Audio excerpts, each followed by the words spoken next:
Tyler. We have so much talent in these walls. Not only did he play that beautifully, but he also wrote it. So Tyler is a member of the Beacon youth group here at BBUC, and he's been coming to this church since he was very small. Playing the piano has always been very special to him. He is currently studying classical and jazz piano at Douglas Anderson School of the Arts, and we are so fortunate to share in the joy of his music this morning. I'd like to invite Chris Kynes, please, to come and light our chalice this morning. This morning's words are by Reverend Scott Taylor. May the flame we now kindle light the path back to our center, back to that place of belonging to what is true, what is deepest within, what knows us even before we know ourselves. And may our chalice remind us that we are held and welcome whole without the need to take a single piece or part of who we are. And if you would now remain seated, we are going to read our Congregational Covenant, and it is printed inside of your order of service. We covenant to engage one another with honesty, kindness, and respect, to value diversity, seek understanding of our differences, and practice gracious accountability with care, love, and empathy. We make these promises to those who are here and those yet to come, so that we may be a safe, welcoming, and beloved community of acceptance, learning, and transformation. This morning's opening words are by Reverend Rebecca Edmonston Lang. Come into this place which we make holy by our presence. Come in with all your vulnerabilities and strengths, fears and anxieties, loves and hopes. For here you need not hide, not pretend, nor be anything other than who you are and who you are called to be. Come into this place where we can touch and be touched, heal and be healed, forgive and be forgiven. Come into this place where the ordinary is sanctified, the human is celebrated, the compassionate is expected. Come into this place. Together, we make it a holy place. And good morning. My name is Caitlin Regan. My pronouns are she and her. I welcome you this morning to this sanctuary where we hold space to honor and nourish the spirits within ourselves and each other. Here we welcome the eclectic and uncertain. We encourage inner exploration and support the you-ness of you by holding close the 7 principles of Unitarian Universalism that tie us together. We value your worth and will work to uphold justice in your name. We honor your spiritual growth and your free and responsible path to truth and meaning. We believe in democracy and peacefully bringing our world together, supporting an interdependent web of existence of which we all are a part. We rely on 6 diverse sources to guide us, opening a universe of opportunities to get it right. And we give ourselves the grace to accept that we will not always get it right. So among other things, as a congregation, we covenant to practice gracious accountability with care, love, and empathy. Wherever you are on your journey to yourself, we aim to meet you there in good faith and with our own best selves as we tread our own roads and wait for you there. Welcome. I would like to extend a special welcome to anyone who's visiting us for the first time this morning. We are so glad you are here. We hope you'll take some time to learn more about us by visiting our welcome table or mingling with our members at the back of the sanctuary after our service. We will be serving light refreshments, and you can learn more about Unitarian Universalism, our church, and our welcoming congregation. If you've been coming for a while and are interested in becoming a member, we offer Learn About BBUC classes regularly. And if you're interested in membership, our membership chair, Julie Smithers, would be glad to speak with you about the path to membership, and we thank you for joining us today. I'd also like to take a moment to commemorate Rosh Hashanah this morning, and I will be reading a prayer by Lynn Cox. Spirit of life, source of love, you who know our struggles and failures as well as we know them ourselves, be with us as we enter into this time of reflection. Give us the courage to travel through a moral inventory of our lives, to notice the places where we have missed opportunities to live our values, to acknowledge the times when we have done harm. Inspire us with the will and the means to change for the better. Guide us to make amends where we can. Turn us toward life in the coming year, a life of growth, a life of compassion, a life of learning from experience. Eternal One of blessing, we ask these things not only in our individual lives, but also in our communal life. Lead us to fresh understanding of systemic oppression, of dehumanization, of callous disregard for the neighbors we have failed to acknowledge. Open our hearts to the words and ideas of those most impacted, and join hands in the work of rebuilding this world from love. Beloved unseen, there are those among us and connected to us who are suffering. Guide us to join you in the spirit of kindness, to support systems of care, and to offer our presence when we can. We pray for all who are affected by police violence. We pray for refugees around the world and for all those affected by unjust immigration policies.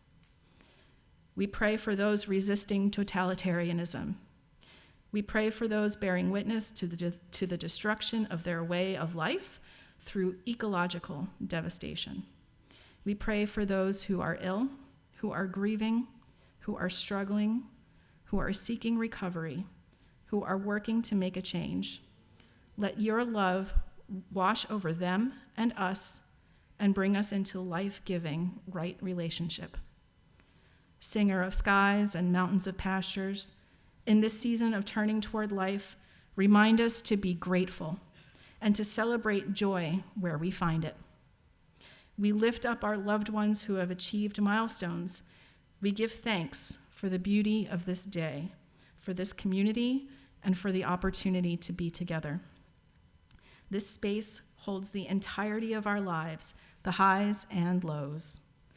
With all of these things on our hearts, we continue our prayer in silence.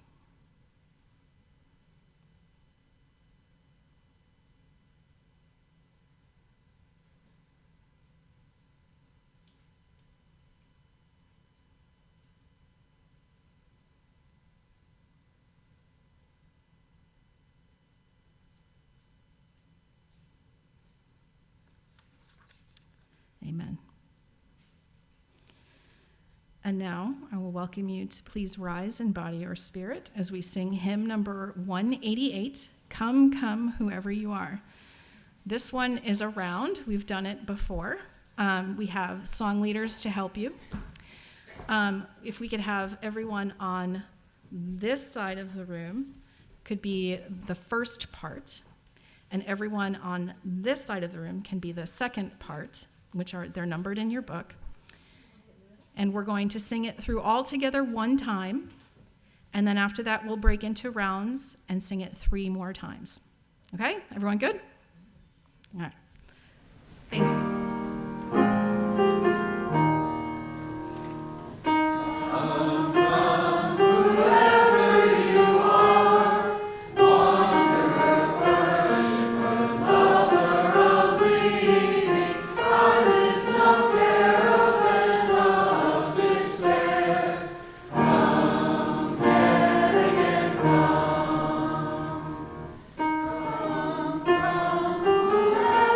You are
I'm sure we're all so focused on trying to stay with our part that we don't realize how cool that sounds. At this time, I'd like to invite Beth Curtis, our co-director of Lifespan and Religious Education, to present this morning's Time for All Ages.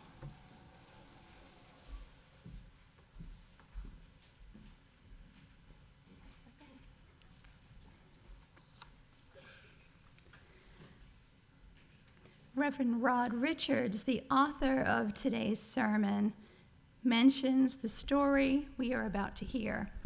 It is a compelling story about the life and times of a crayon named Red.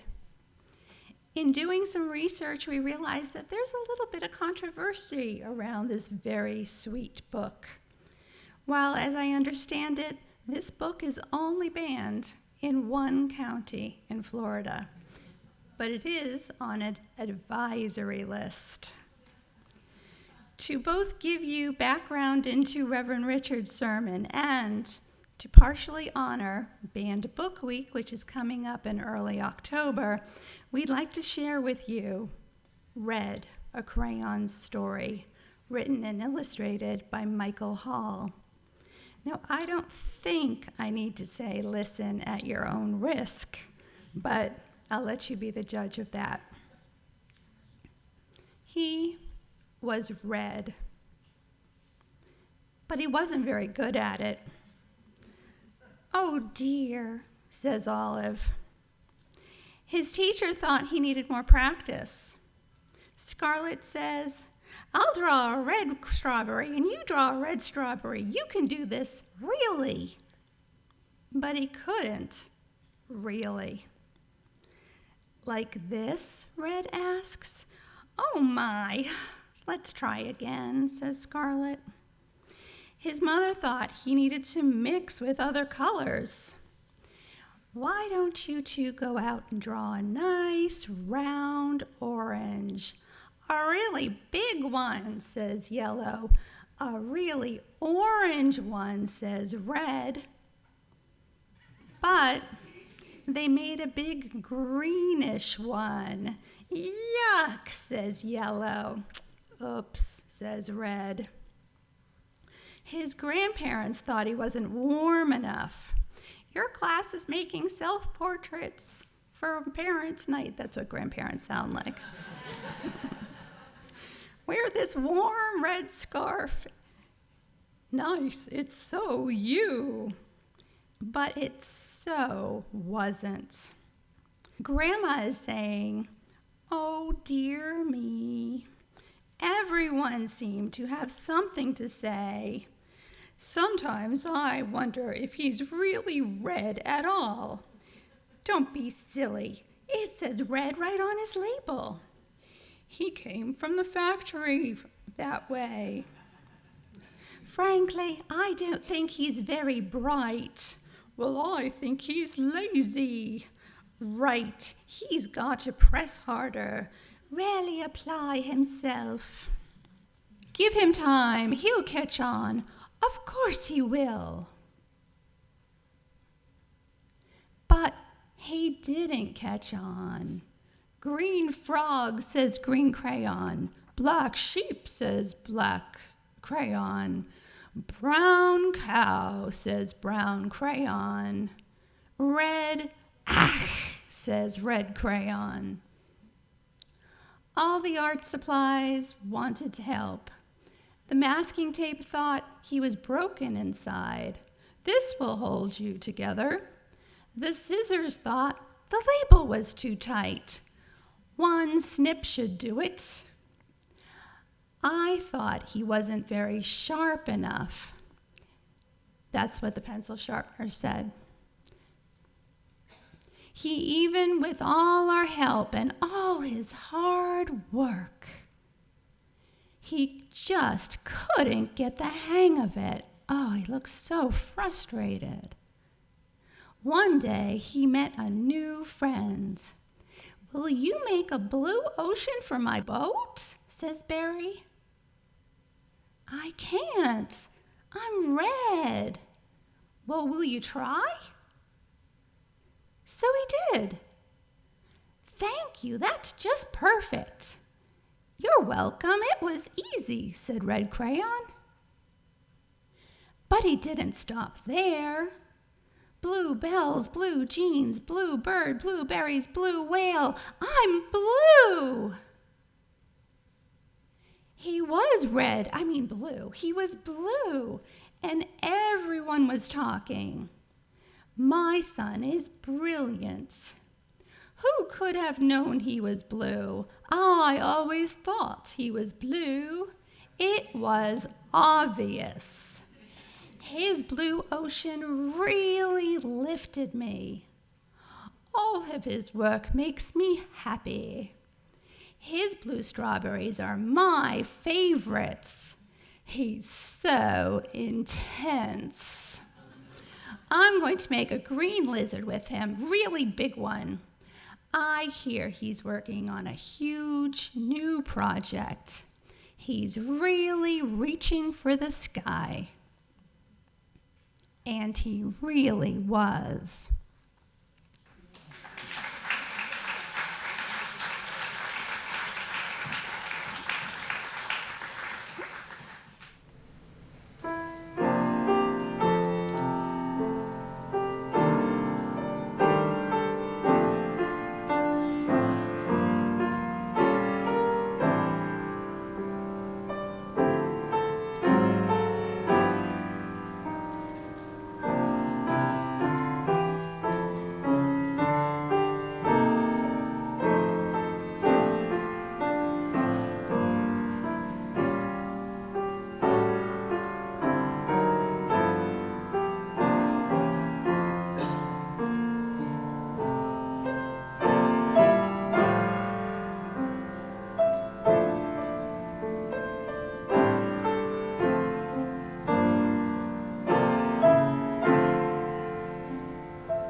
The light of our chalice would soon flicker and die without the oil that nourishes its flame.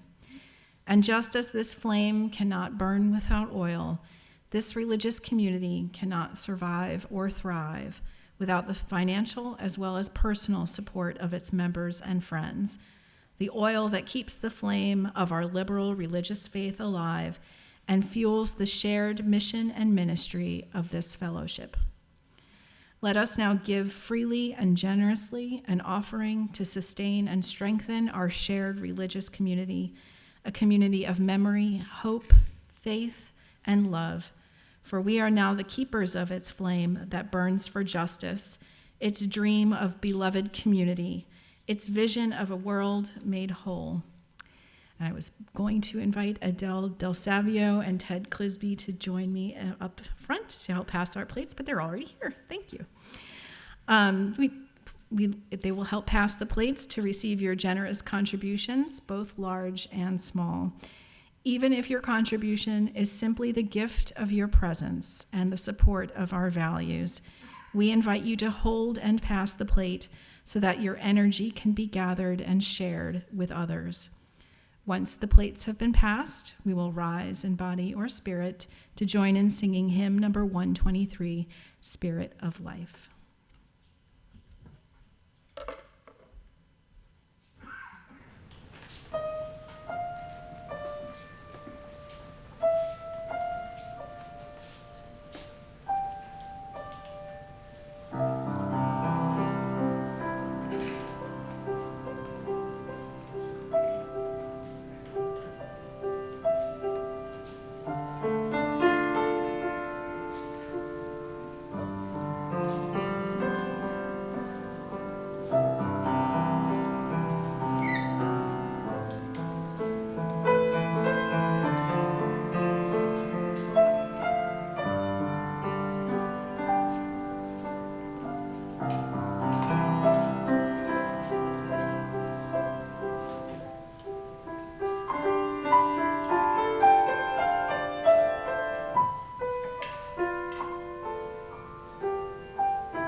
Good morning.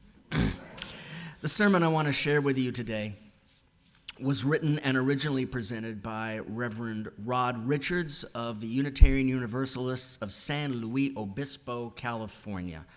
I have had the honor and pleasure of reading two of his sermons to you recently, one about making the circle wider, and the other that referenced Home on the Range, which I think we all enjoyed singing. I like his writing a lot, and today he begins his sermon with a reading by the Nobel Prize-winning poet Sir Derek Walcott, and it's called Love After Love. The time will come when, with elation, you will greet yourself arriving at your own door, in your own mirror, and each will smile at the other's welcome and say, "Sit here, eat, you will love again the stranger who was yourself.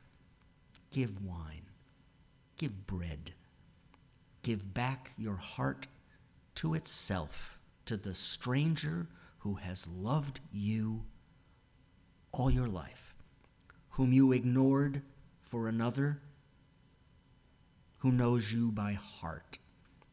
Take down the love letters from the bookshelf, the photographs, the desperate notes.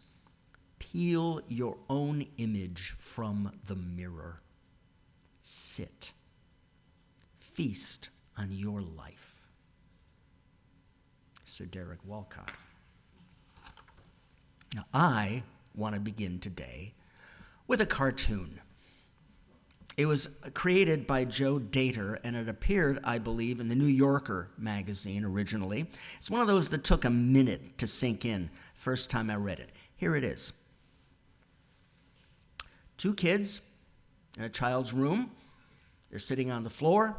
They're playing with toys. And the one asks the other, "What do you want to be when you give up?"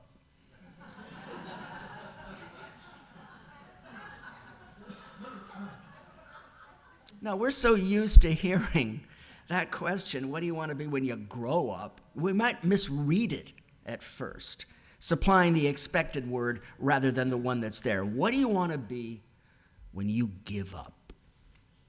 Now, I admit, I initially appreciated this because we have a slightly perverse sense of humor, and I liked the edgy, dark quality of it. The recognition that many of our childhood dreams, for a variety of practical reasons, are never realized. We did not become astronauts. We did not become professional athletes or movie stars or any number of other aspirations that might have grabbed hold of our imaginations in our youth. What do I want to be when I give up some of the fanciful and unrealistic goals of my childhood? However, not everyone shares, nor should they, our perverse sense of humor, and I'm pleased to say that I may be able to provide a more positive and healthy justification of my admiration for this cartoon. First, let me share some quotations. Boy, we love quotations. Ralph Waldo Emerson. Boy, we love Ralph Waldo Emerson. He wrote, "To be yourself in a world that is constantly trying to make you something else is the greatest accomplishment." Brené Brown. Oh, we love Brené Brown too. She wrote, "To set down those lists of what we're supposed to be is brave. To love ourselves and to support each other in the process of becoming real is perhaps the single greatest act of daring greatly." And Albert Schweitzer wrote, "The path of awakening is not about becoming who you are. It is rather about unbecoming who you are not." There's a theme running through the words of all these great thinkers. First, becoming myself, or coming to see and understand myself, is a worthy goal, and indeed a primary task of life. Second, this task of becoming myself requires giving up some things. Schweitzer actually says, giving up all the expectations and aspirations of someone I am not is all that is required. You are who you are, and as soon as you clear all that stuff away, as Derek Walcott put it, you will greet yourself arriving at your own front door.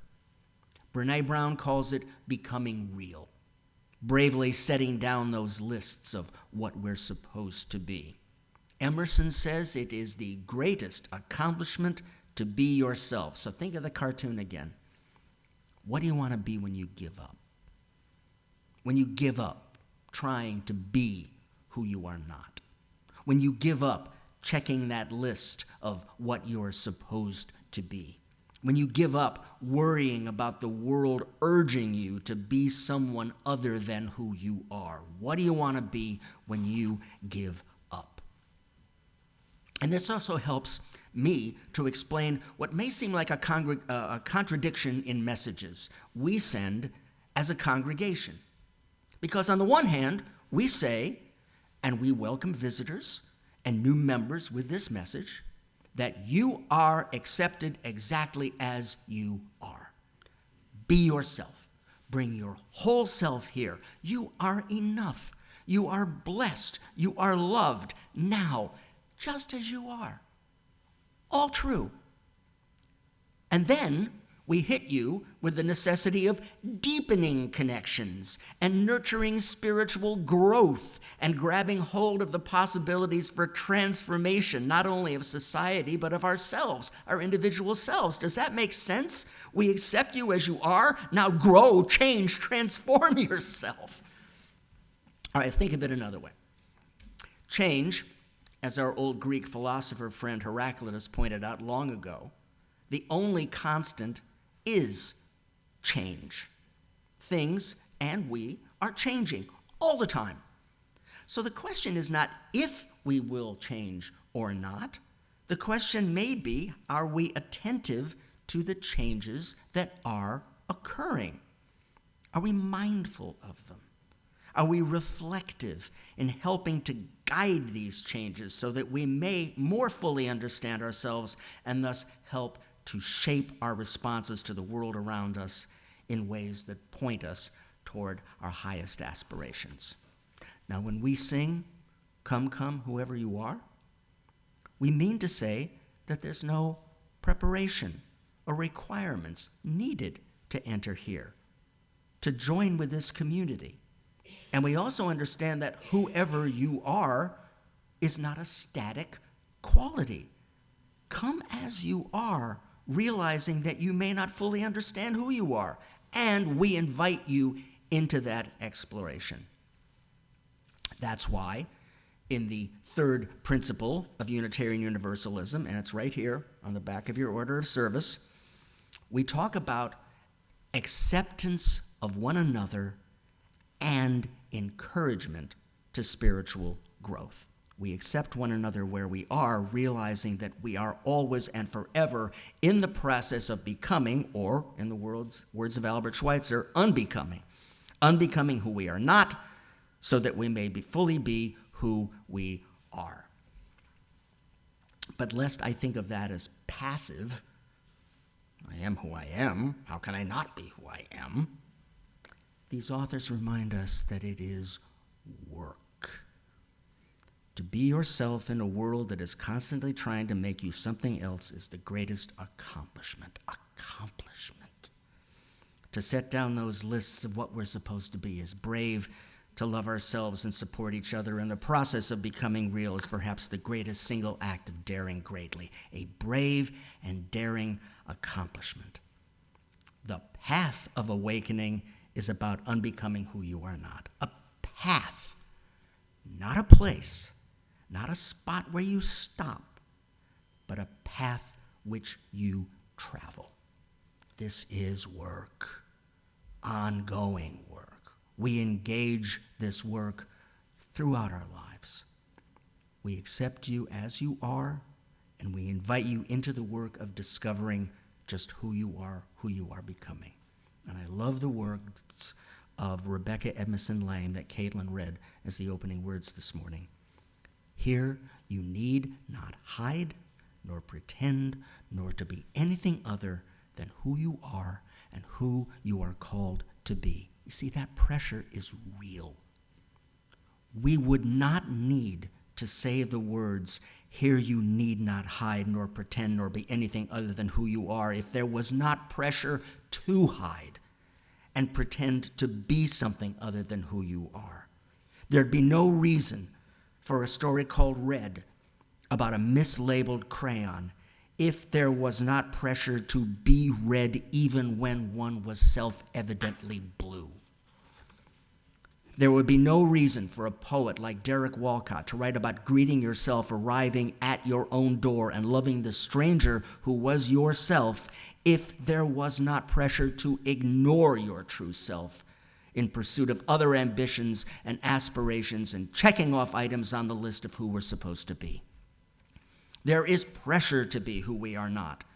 It is work to find out who we are, and then to realize that we never find out once and for all, but can only do our best to travel as faithfully as we can the path of awakening. And that work, that journey, we believe, benefits from a community of people who recognize and support one another in that work.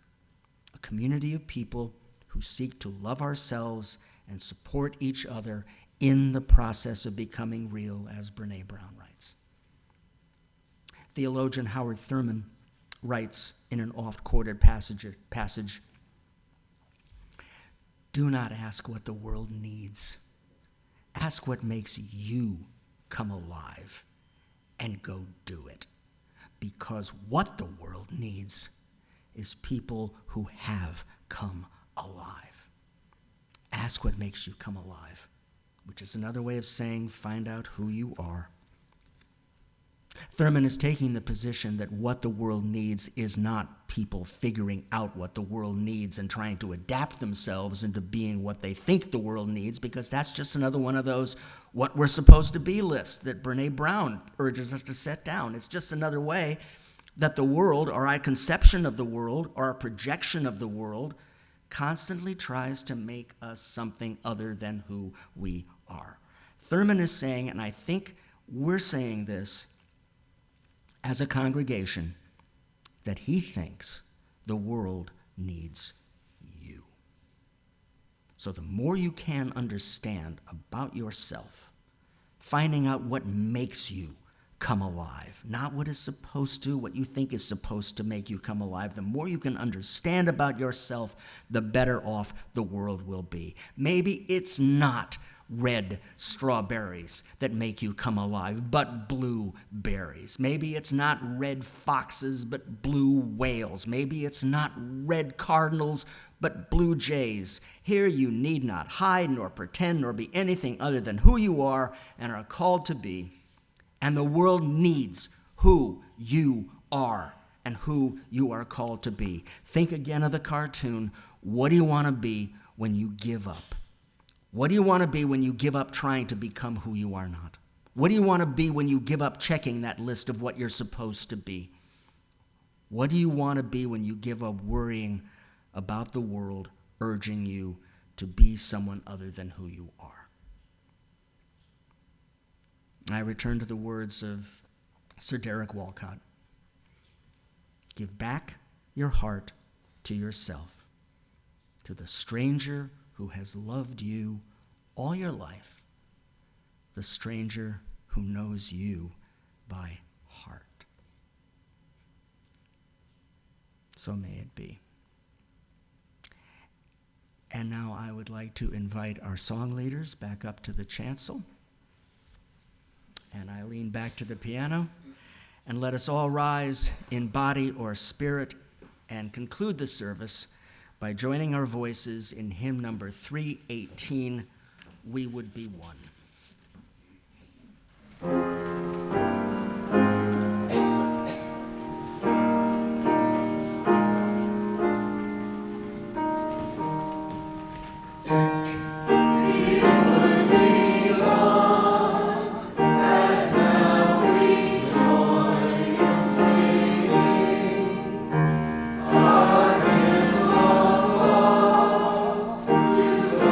Ourselves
This morning's closing words are by John O'Donohue.